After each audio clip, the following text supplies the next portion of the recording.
টানা বৃষ্টি ও পাহাড়ি ঢলের প্রভাবে দেশের দক্ষিণ পূর্ব ও উত্তর পূর্বাঞ্চলের ৭টি জেলা বন্যার কবলে পড়েছে।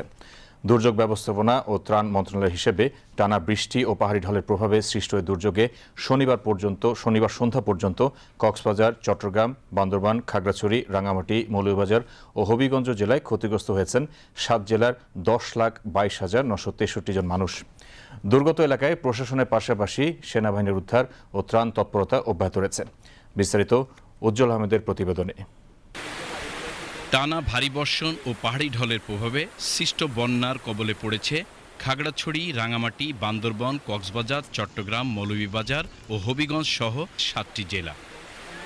দুর্যোগ ব্যবস্থাপনা ও ত্রাণ মন্ত্রণালয় সূত্রে জানা গেছে, শনিবার সন্ধ্যা পর্যন্ত এসব জেলার ৫৮টি উপজেলার ৩৮৬টি ইউনিয়ন ও ১১টি পৌরসভা প্লাবিত হয়েছে।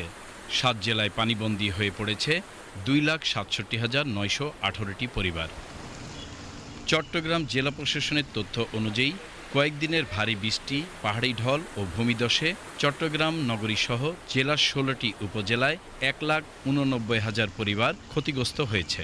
পরিস্থিতি মোকাবেলায় ৬৭৩টি আশ্রয়কেন্দ্র খোলা হয়েছে। সেখানে আশ্রয় নিয়েছেন ২৩,০০০-এরও বেশি মানুষ।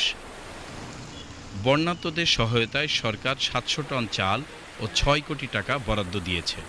দুর্গত এলাকায় প্রশাসনের পাশাপাশি সেনাবাহিনীর উদ্ধার ও ত্রাণ তৎপরতা জোরদার করা হয়েছে। উজ্জ্বল আহমেদ, বিটিভি নিউজ।